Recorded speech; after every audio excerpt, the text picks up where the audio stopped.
Hello beautiful and welcome to makeup. Now I don't know what everyone's opinion's gonna be, but I made a hat. I don't know why I made the hat, but I made the hat. I think it's cute. I'm definitely going to try and look like a cute, adorable mushroom today. Hello gorgeous and welcome back to Watercooler Convo Makeup, or welcome to Watercooler Convo Makeup if this is your first time, where I talk about the things that I want me to talk about, where I talk about the things that you want me to talk about, and sometimes we meet in the middle and I talk about the things that we want me to talk about, and I do my makeup. So like, multitasking queen, am I right? And today, I'm talking about the dreaded cancel culture. Because with David Dobrik's very recent comeback and it being so positively received after everything that happened, I found myself going down another rabbit hole. You know what I'm like? I see something, I start researching, I start looking into it, and then I start spiraling down this rabbit hole and I end up making a whole entire video out of it being like, huh? What? So the rabbit hole I found myself falling down was these internet folk who have been cancelled, yet are somehow still here and still have quite a thriving career. Yes, their careers may not be the exact same as they were before the cancellation, but at the same time, they're getting sponsors, they're getting hundreds of thousands, if not millions of views, and are making bank, which is a lot more than most people on this platform. I do want to preface this video by saying that this is in absolutely no way me saying, how dare you internet, shame on you for not letting these people remain cancelled. Because by having a permanent state of cancellation for a specific creator or creators in general, it eliminates any possibility of education and growth. Whether a specific creator or creators should remain cancelled is all a subjective opinion. My research and this resulting video from that research was just me trying to find some sort of common ground or tactic that these cancelled YouTubers use to be able to come back to the platform in such a welcomed and celebrated way, even though at one point they seem to be at a point of no return. I'm also not trying to quantify in this video whose cancellation was better or worse, because at the end of the day, pain is pain. So with that said, let's get on to the actual disclaimer. Disclaimer and content warning. In this video, as I've already specified, I will be discussing different creators and what has led to their cancellation and what has allowed them to come back to the internet in such a welcomed and positive way. So in this video, I will have discussions of Logan Paul's suicide forest video, James Charles's predatory allegations, the second ones, David Dobrik's involvement in sexual assault and rape allegations, as well as the accident with Jeff Whittick, and further mentions of racism, other discrimination, harassment, bullying, manipulation, gaslighting, mental health issues, jokes of self-harm, jokes of rape, and jokes of pedophilia. If you find any of these topics triggering, please proceed with caution or consider clicking off of this video altogether, because at the end of the day, I do not want any of my content to jeopardize your well-being and jeopardize your happiness. Also, even though I trust every single one of you, I still need to make it clear with every single one of these videos that I do not promote, encourage, or endorse any negative, harassing, or malicious behavior to anyone that I discuss in any of my videos, because I don't want any negativity or harassment or malicious behavior going out into the world because of something that I've said or on my behalf. So we're allowed to keep it cheeky, we're allowed to keep it messy, we're allowed to keep it fun, but keep it to this channel and keep it in this comment section, please. And with everything all said and done, let's get on with the video and let's get on with my analysis. And let's get on to the mushroom makeup. I'm so excited for this one. I just want to look like a cute little cottagecore kind of mushroom. I don't know who started this trend, but whoever did, you're a magician. You're immaculate, you're amazing, and I have so much love. Not gonna lie, I started this video about a week ago, but then life got in the way, so I'm finishing it now. Oh, this week has just been a series of unfortunate events for me, but that's okay. We just smile and get through it and everything's gonna be great. The dreaded cancel culture is one that just so many creators fear. Doesn't matter what kind of content they make, doesn't matter what kind of community they're a part of, just so many different creators from different realms of things fear cancel culture. And my personal opinion on this one is there's only something to fear if you're doing something cancel worthy. The only reason to fear it is if it's coming for you. So do with this information what you will, but there is quite a handful of creators on this platform and other platforms of social media who have been cancelled. But have they really? Because to me personally, being cancelled is similar to what happened to Anacion. Completely run off the internet. Everyone laughed at him hysterically, which in my opinion, fair, because he is quite a character study. But for some creators who have done some truly awful things, in my opinion, they are still on the internet thriving as if nothing ever happened. This isn't to say that some of the audience doesn't vocalize their hate in comment sections, video responses, but it is to say that some of the internet, if not the majority, just doesn't seem fazed. And I think this comes down to something as simple as morals and ethics. Morals and ethics are of course an individual's code of conduct, and most people that we interact with in our everyday lives by choice, so friends, typically share this code of conduct. For example, if you don't stand by any form of discrimination, you're not exactly going to associate yourself with someone who sees discrimination as a hobby. Right? And whose content you consume and support is also quite similar, which is why so many different creators have fallen because their past or present racism has been brought into the limelight, and majority of the internet just doesn't support this kind of BS. Some creators who have fallen and been cancelled for this are Shane Dawson, Jeffree Star, Tana Mojo, James Charles, Mikey from Glam and Gore, Laura Lee, just to name a handful. But after these creators apologized, a lot of the internet forgave and forgot, allowing for them to have a thriving career. Some only for a small amount of time, but that is its own video. And this seems to be because this new light that is shone on a creator's history or present compromises a lot of people's morals and ethics. So much so that it shatters the audience's trust and reality of the specific creator and how they saw them from their content. I have discussed in previous videos parasocial relationships as well as the consequences that a creator may face when their true self is exposed on camera. So if you want to go check those videos out, go ahead. If you don't want to, that is a-okay with me. But regardless, when a creator's true colors are exposed to an audience and it compromises these morals and ethics, the trust is broken. So for an audience to find out that the creator that they have been supporting, sympathizing with, empathizing with, relating to has the capability of racist behavior, it puts the audience in, for lack of a better phrasing, an odd position. With the initial controversy dropping that has this creator being cancelled, there is this heartbreaking moment of, have I been sympathizing with a racist? Have I been empathizing with a racist? Have I been relating to a racist? Which is an incredibly bitter pill to swallow when you're someone whose morals and ethics don't align with someone who has the capability of racism. But when the My Apology video drops, it also possibly explains why there is so much forgiveness with the video and also the video's aftermath. Because when the creator's forgiven, the audience is also forgiven and their love and support is also justified. This isn't specific to racism, but unfortunately this is probably the most common controversy that has creators being cancelled. So unfortunately it's the easiest to make a hypothetical situation because so frequently it's been more than a hypothetical. I of course don't blame or judge anyone for supporting specific creators that don't align with who I enjoy to watch and who I enjoy to support, but depending on the creator, I could possibly be wary. Like if the reason you enjoy a specific creator is because they murdered a puppy for a video, I'm gonna have some healthy distance. But regardless, these initial compromised morals and ethics seemingly cease to exist as these creators survive the dreaded cancellation. So as I said in the beginning of the video, I definitely had a curiosity killed the cat but satisfaction brought it back kind of moment because I wanted to take a deeper dive to see if there was some sort of pattern or blueprint as to how to survive cancellation that so many of the big creators have used to survive cancellation. Starting with YouTube's golden boy, David Dobrik. David recently was called out for primarily 3 reasons. The most recent being the Jeff Wittick accident, which I already have a video on it if you want to go check it out. If you don't want to, that is also a-okay. The second being his involvement in a rape and sexual assault allegation, in which David and other members of the vlog squad were filming behind the door in which the incident was occurring, giving quite frat boy-esque commentary and laughing about the whole entire thing. The video was filmed, edited, posted, and a few years later, the truth of the situation came out. And the first was an assault allegation against David and Jason Nash by previous Vlog Squad member Seth after Seth was manipulated into kissing Jason Nash. Also with these allegations, other previous members of the Vlog Squad came forward and gave statements against the Vlog Squad describing cult vibes and just other gross, uncomfortable behavior. So with all of this context in one disgusting little messy package, you would expect that David Dobrik's comeback to the internet would be met with an absolute riot. But no, he's actually been welcomed back quite positively. His first vlog after all of this controversy and taking a break from the internet has over 5.8 million views at this point. It hit number 2 on trending at one point. The like to dislike ratio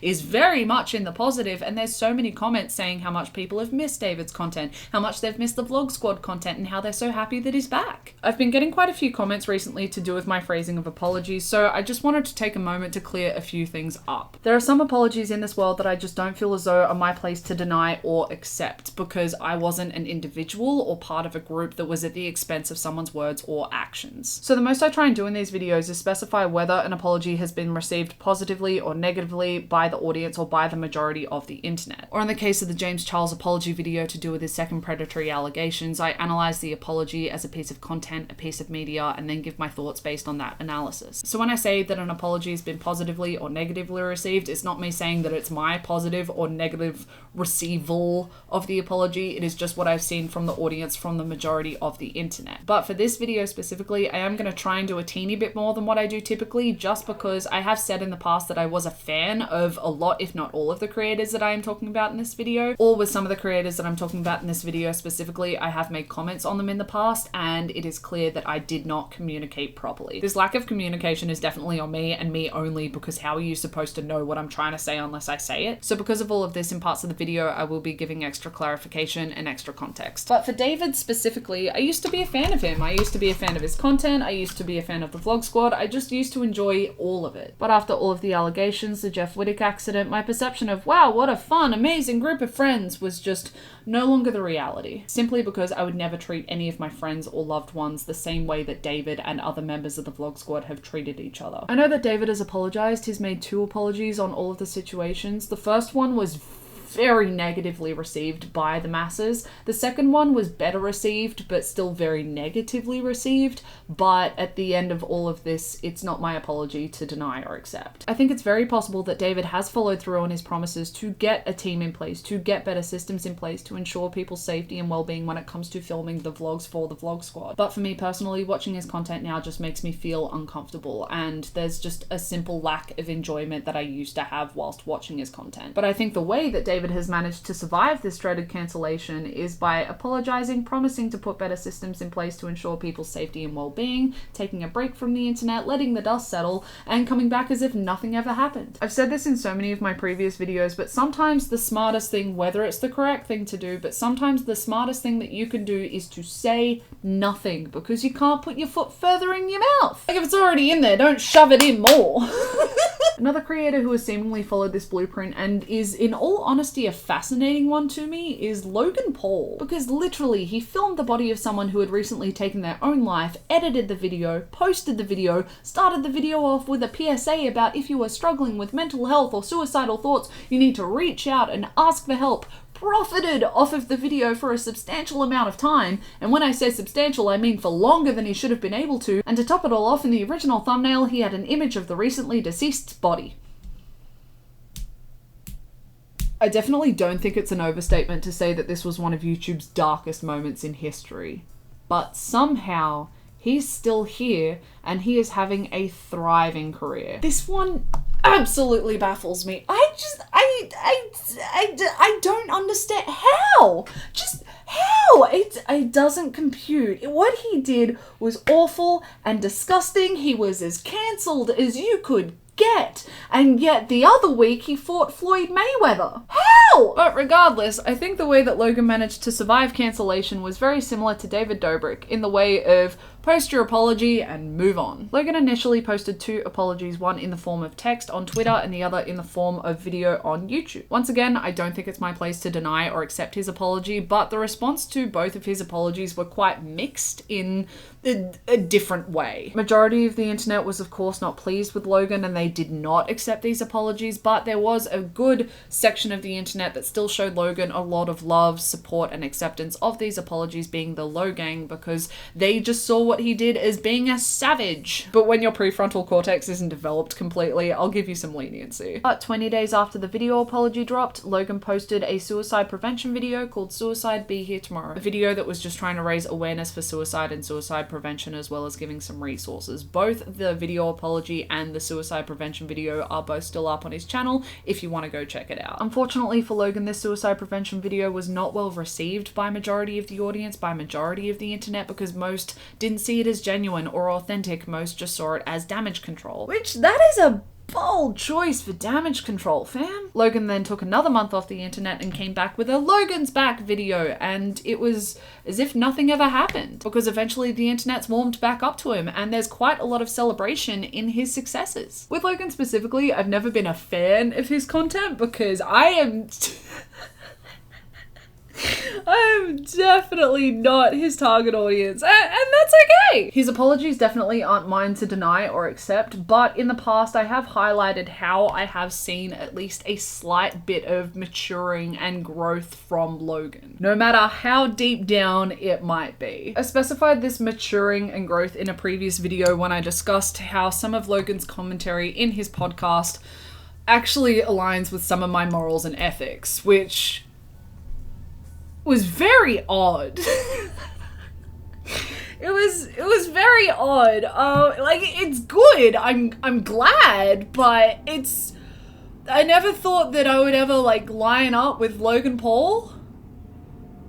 So that it was just a really weird day for me. But you know what? Stranger things have happened. Stranger things are gonna happen. But regardless, when I first made comments on this weird little lineup that I had with Logan Paul, I specified that the Logan that you see 3-ish years ago posting the Suicide Forest video doesn't really line up with the Logan who made commentary about the Harry Styles Vogue cover. And I say it doesn't specifically line up because to me personally, the Suicide Forest video lacks empathy, lacks understanding, and lacks education. But the comments that he makes has empathy, has understanding, has education. So even though it's a very, very small amount of progress and it's very small amount of education, there's still something there. It may be tiny and not across all aspects of humanity, but it still exists even in its smallest little form. But even with this tiny amount of empathy, education, and understanding that he now has,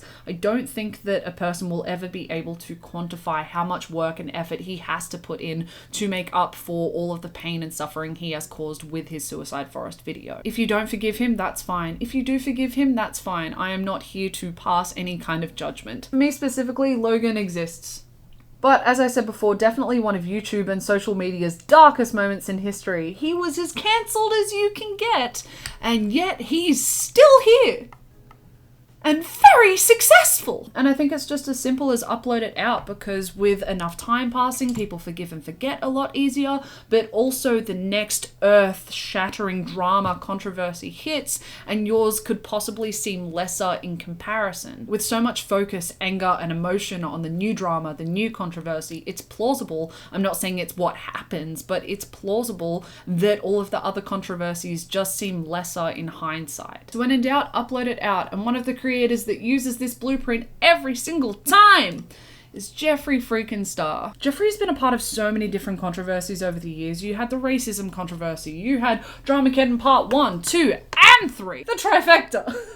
Jeffree's been cancelled so many different times over the years that I don't even think sometimes it's quantifiable, and the system is just as simple as when in doubt, upload it out. Every single time that Jeffree is a part of some sort of controversy, he will make a video making a statement, and then he will just post as if nothing ever happened. It doesn't matter how well or poorly Jeffree's apology videos are received, he just simply uploads them and moves on. Jeffree's videos before Dramageddon Part 3 were averaging about 8 million views, which like, woo! That is some good stuff. But after his Doing What's Right video dropped, which was his statement on the Dramageddon Part 3 situation, was not well received, and I say that because the comment section, the video responses, the memes, the artwork, the internet was having a very fun time, and I understood why.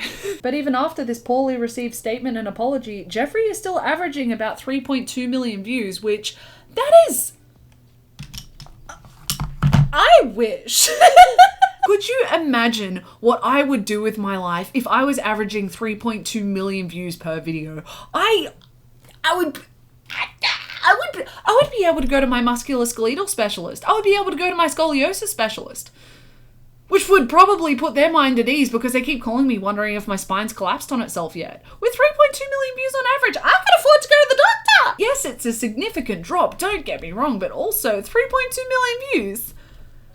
Would you really be mad at that? So the when in doubt, upload it out kind of blueprint works very well for Jeffree, and I think, unfortunately, he is probably one of the most equipped creators to deal with this kind of system. Strictly because Jeffree has dealt with so much hate and discrimination on the internet since the early days of MySpace, and after a while that is going to develop quite a thick skin. Jeffree definitely does deserve criticism and critique for all of his awful behavior, but I of course do not stand by the discrimination and homophobia that he has had to endure over the years. So unfortunately, Unfortunately, I do think that Jeffree is probably one of the most equipped creators to deal with the backlash after all of these controversies and not let it faze him, because really, is it anything new that he hasn't seen before? But Jeffree is definitely a little bit more interesting than David and Logan when it comes to the blueprint, because he also has something to benefit off that the other two don't, being Jeffree Star Cosmetics. Whether you enjoy Jeffree as a creator or not, his cosmetics company is very luxurious. It is very extra, and there is a reason why at one point so many people were so eager to grab the next installment of Jeffree Star Cosmetics. There's multiple reasons, but the reputation of Jeffree Star Cosmetics is one of the things that helped the conspiracy palette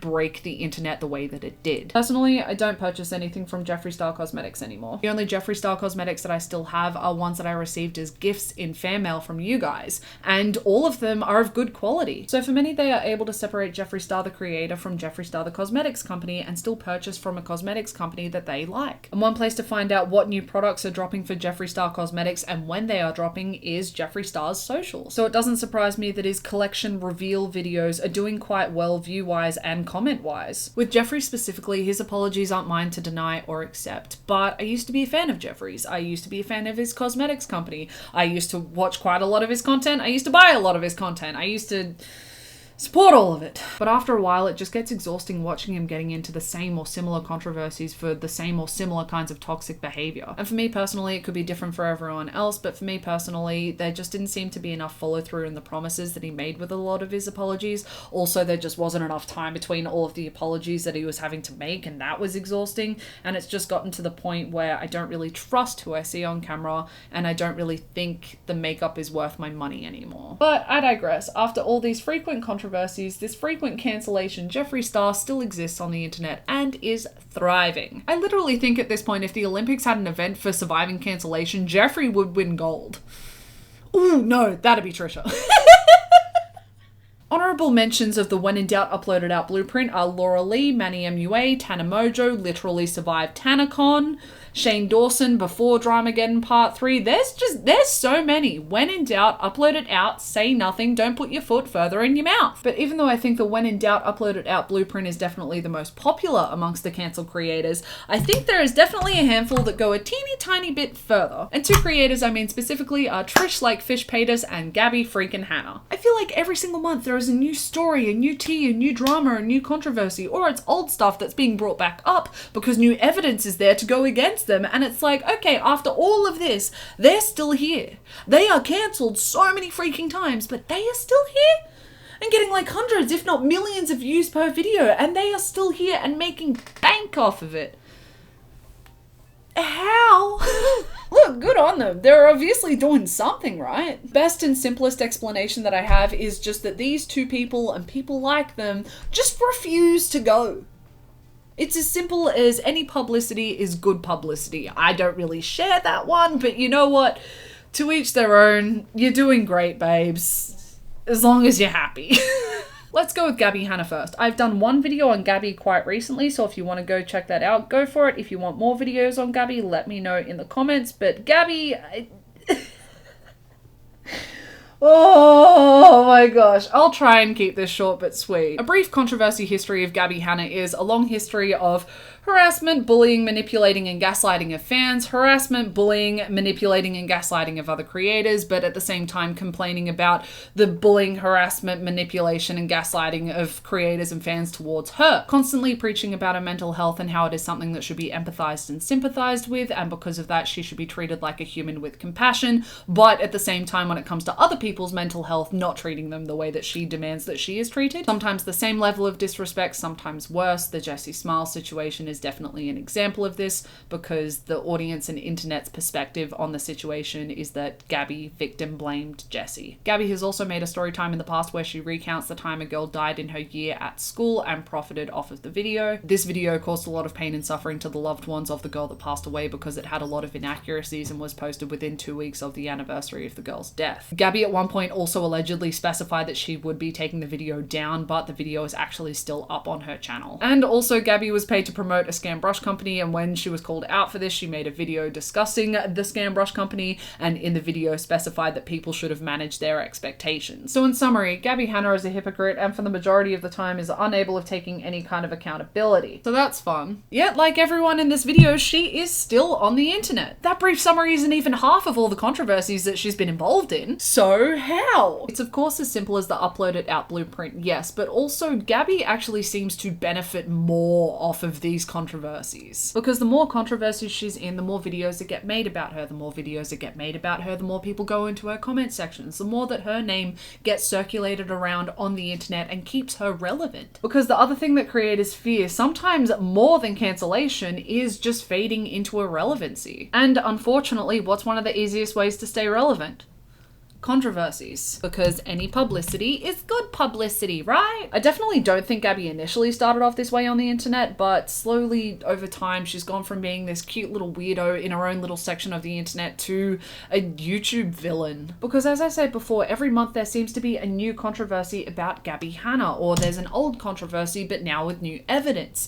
And in all honesty, she seems to be banking from it. So if you can mentally handle all of the hate and for the majority of the internet's opinion of you to be just straight up awful, then go for it. It's very interesting branding, but if you're happy, then go for it. And I'm not saying that both Trisha and Gabby seem happy, but I'm saying that it just seems to be their branding at this point. Hence why, even though Gabby is cancelled, she's still around, because every post or video that discusses the controversy, discusses her, even if it's in a negative light, it circles her name around, which stops her from becoming irrelevant. So somehow Gabby has managed to make cancellation profitable for her.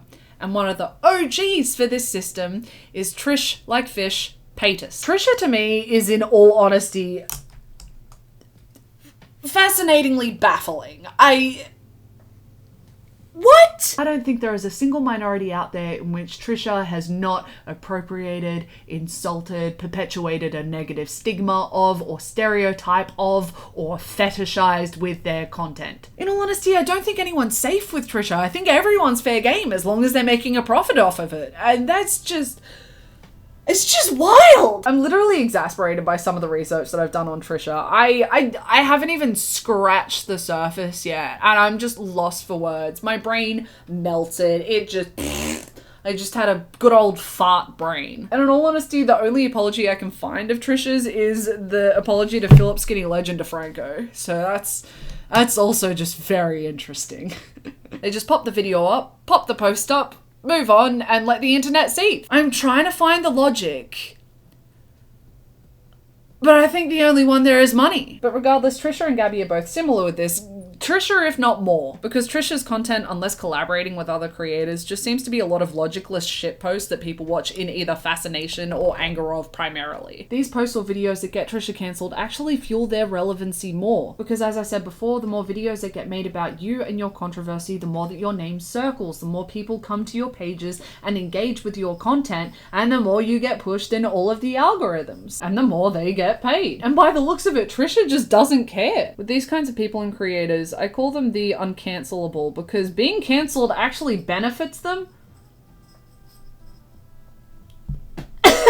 Getting cancelled for these people just backfires because they feed off of the relevancy. As I said before, it's weird branding, but if it works for you and you're happy, I guess go for gold. Also, I have had quite a few requests to look into the Frenemies podcast being ended. I haven't had a chance to look into it. I'm so sorry. You girls, I've been burning out so hard this month. I don't know what's going on. I've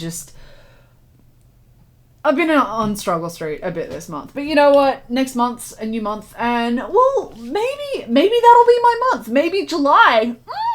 Maybe July is the month of Rifenstine.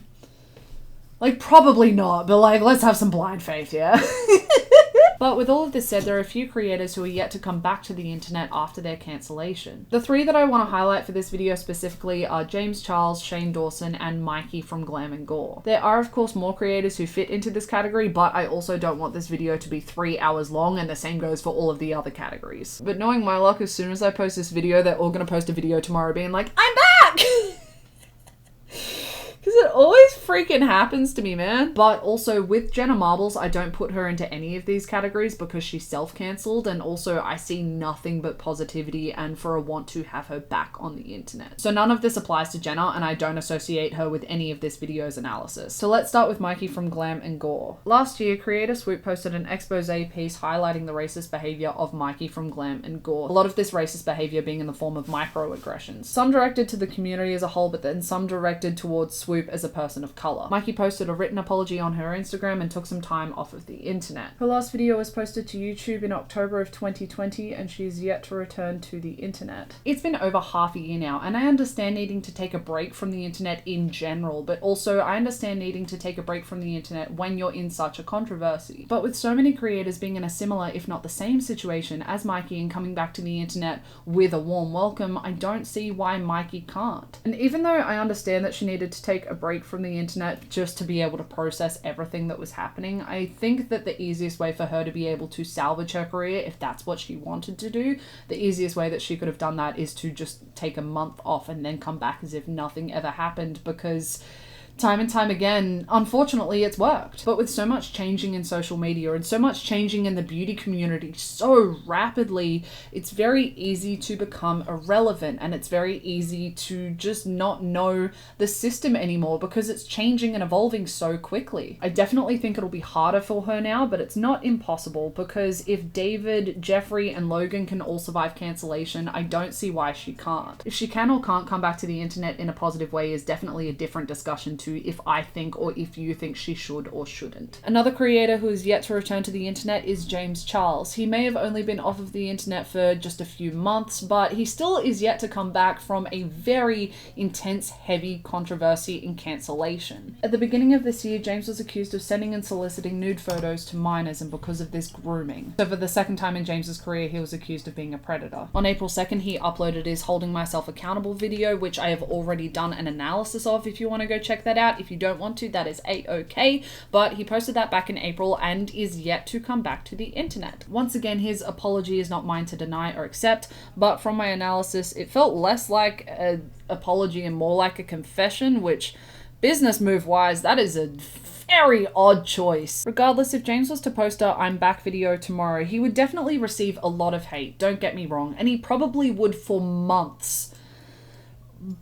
But I still think he has a loyal enough fan base that he would be able to at least salvage some sort of a career and at least still find some sort of level of success on the internet. Whether I think it's morally right or not, it doesn't really matter, because my judgment, my thoughts and opinions aren't going to determine the outcome. Because in reality, my thoughts, my opinions, my analysis are just a microscopic speck in the universe's puzzle. So once again, the conversation of can he versus can't he and should he versus shouldn't he are two very different discussions. So unfortunately, whether I think it's right or not, I think that James could genuinely make a comeback if he follows the when in doubt, upload it out blueprint that we've seen David, Jeffree, and Logan use. But with James, like Mikey, only time will tell, because the beauty community is so rapidly changing, social media is so rapidly changing, that if they don't come back soon, is anyone gonna really care? Only time will tell. We will only be able to know if these people can survive cancellation if they start posting regularly again, so that we can see people's responses in videos and in comment sections. But there's also the possibility for James that it will get worse before it gets better, just because we are dealing with the legal system here as well. We're dealing with criminal accusations. The lucky last creator that we have to discuss is Shane Dawson. Shane has had a very successful career, but also has had a long controversial history. But in the past, Shane has typically gone for the when in doubt, upload it out kind of blueprint. But for Dramageddon Part 3, that went out the window. Shane's history of racism, self-harm, pedophilic, rape jokes came back into the limelight. In 2020, Tati uploaded a video called Breaking My Silence, discussing the Bi Sisters situation a little bit more and essentially blamed Jeffree Star and Shane Dawson for it. Because of this, people started digging up the two's history and they got cancelled all over again. It's a very simple, very understated summary, but there's the very brief summary. But what Shane did in comparison to Jeffree, which I think got Shane more cancelled than Jeffree in hindsight, was that Shane actually did an Instagram live stream whilst watching Tati's Breaking My Silence video, and it was a lot of screaming, exasperation, oh my gods, calling her a liar, calling her manipulative, and by the sounds of it, victim blaming her as well. There are re-uploads of the Instagram live stream on YouTube if you want to go check it out. It's a very odd kind of watch. It's a very awful business move, but what's done is done. Move on. Shane then later made his accountability video where he apologized for the controversies and took accountability for the controversies. I don't think the apology or accountability taking was well received because the dislike to like ratio is off, and so are the comments, which is never really a good sign. Once again, Shane's apologies aren't mine to deny or accept, but what I've seen consistently and what a lot of the internet has seen consistently is someone who preaches that they've grown, that they've evolved, that they've educated themselves, and yet they've consistently profited off of an individual's or a group's pain. Yes, he wasn't doing blackface anymore, but he was still making distasteful jokes at the expense of others' well-being and making a profit. Also, not doing blackface is probably one of the lowest standards possible. But at this point, with it almost being a year since Shane has left the internet, I don't know if there's any possibility for him to come back and find any kind of success. So much damage has been done, so much time has passed since he posted his last video, which has allowed the internet to prepare for his return. And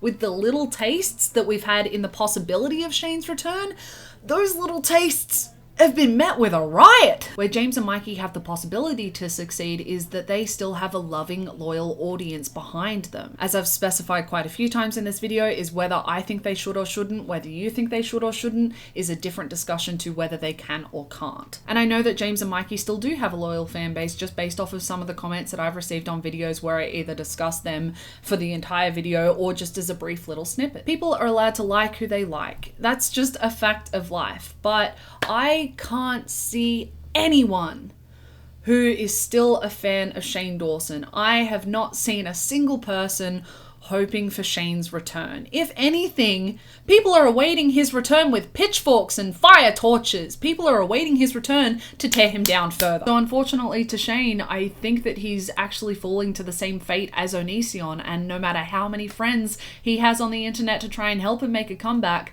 I don't think it's gonna work. Post tomorrow, Shane, and prove me wrong. I'm always fascinated when I'm wrong because I analyze life like I do movies and TV shows, and my brain still hasn't computed yet that life isn't like a movie or a TV show. So sometimes life gets a little bit weird for me. But for all of these three people and people who have a similar situation to them when it comes to cancellation, and also to all the people in the future who are going to follow the same kind of path, only time will tell. But as I also said before, with the rapid changing of social media as a whole, individual platforms, the algorithm, with relevancy, with the beauty community specifically for James and Mikey, the longer that they're off the internet, the longer they risk not being able to come back. Because if you think about it, if James Charles is gone for 3 years and then does a video in 3 years being like, I'm back, is anyone really gonna care? Like, I don't think so. There's of course other categories that I haven't discussed in this video, one of them being the people that educate themselves openly online and atone for their wrongdoings and awful behavior. However, it's unfortunately very rare to see a creator do this because swallowing your pride is unfortunately one of the hardest things to do when you're such a narcissist. And I say that because we all make online content. There's a level of narcissism in all of us. But even with just this small list of creators and small list of examples of creators that I have in this video, I don't think a creator can ever be cancelled unless they allow themselves to be. I don't think a creator will ever be cancelled unless they allow themselves to fade into irrelevancy. But with all of this information, all of this video in context, like who you want to like, dislike who you want to dislike, as long as you're happy, as long as you're enjoying yourself, that's all that freaking matters. We're all individuals. We're allowed to enjoy different things. We're allowed to enjoy different creators, and we're allowed to enjoy different creators for different reasons. And with all of that said, that's everything. That is all of my brain in one messy video. I done. I'm not gonna lie, my computer is telling me that there is 6 hours and 2 minutes of microphone footage, which means that there is 6 hours and 2 minutes of video footage. Your girl likes to ramble. This is gonna be awful to edit. I'm gonna need more coffee. I don't know why I keep doing this to myself. I keep thinking to myself, wow, this is gonna be an easy video, and then it just isn't. And then I mismanage my time, and then I have to refilm, and I'm just sitting there being like, why am I always so burnt out? This is why. I have no concept of time management. Which is why I never upload on time either, and why sometimes I take 2-week breaks, because I'm sitting there being like, oh, should I really be researching like 6 videos at the same time? Part of my brain is like, no, you're an idiot. And then part of my brain is like, yeah, let's do that! That part of my brain I hate.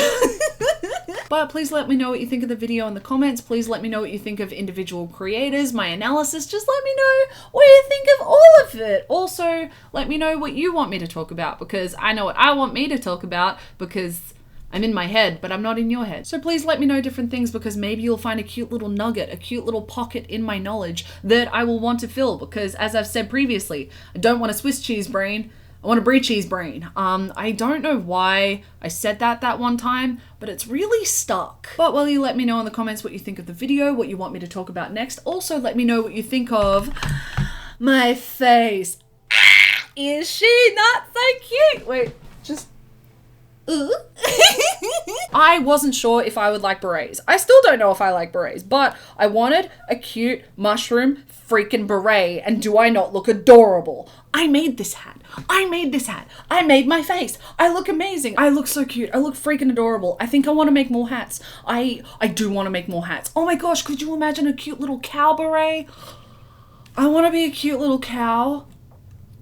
Maybe a waffle or like a pie. Just please let me know if you like the beret, because I need people to stop me from making more, because I will make more. That's not a promise, that's a threat. I will be making more berets unless someone stops me. Fight me right now. Half of it's makeup, half of it's just confidence that this makeup is giving me. Fight me right now, I dare you. You will not win. I am so powerful right now. It will be the last thing you ever do. But I hope that you are feeling as good as I'm feeling right now, because this is all kinds of just magnificent and just all kinds of... So I hope that you are having a fantastic day, a fantastic week, a fantastic month, a fantastic year, and I hope that you are doing as fantastic as always. Bye everyone.